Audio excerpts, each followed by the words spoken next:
ladies and gentlemen, 100 This is an announcement for all guests. Cleared for takeoff. Cabin crew, take your seats for departure, please. In the world of airplanes, people's expectations are very high. They still expect connectivity just like they have at home where they have fiber running to their house. Connectivity has become a part of your everyday life, from your banking to how you access your content, how you buy movie tickets. The same thing is happening in the air. Our smartphones are our lifeline to so many different things now.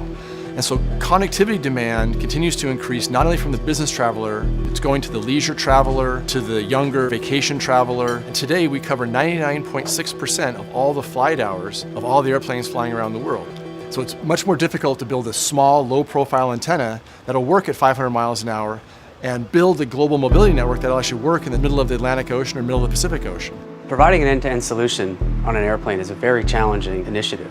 We specialize our satellite designs based on feedback we get from Panasonic in terms of what types of service they want to provide, where they want to provide it, and we've taken that information to build designs that work for them and for the rest of the industry as well. Part of our challenge was to come up with a satellite deployment that would be able to deliver high-focused, high-capacity beams across the various aero routes that Panasonic was targeting. There's a lot of complexity in designing this. What are you serving to the passenger? Are you serving internet? Are you serving video? How many sessions are going to be alive at one time? How many users are going to take the service? All this needs to be taken into account in terms of how much capacity you're going to provide to a plane. Not only can our system provide connectivity to your corporate email account and your personal email account, but also to a lot of social media, such as Snapchat, WhatsApp, Facebook, Instagram. We're designing stuff today that has to meet the consumer expectations for connectivity and entertainment 5 and 10 and even 15 years in the future. There's a strong demand for perishable content, so live television.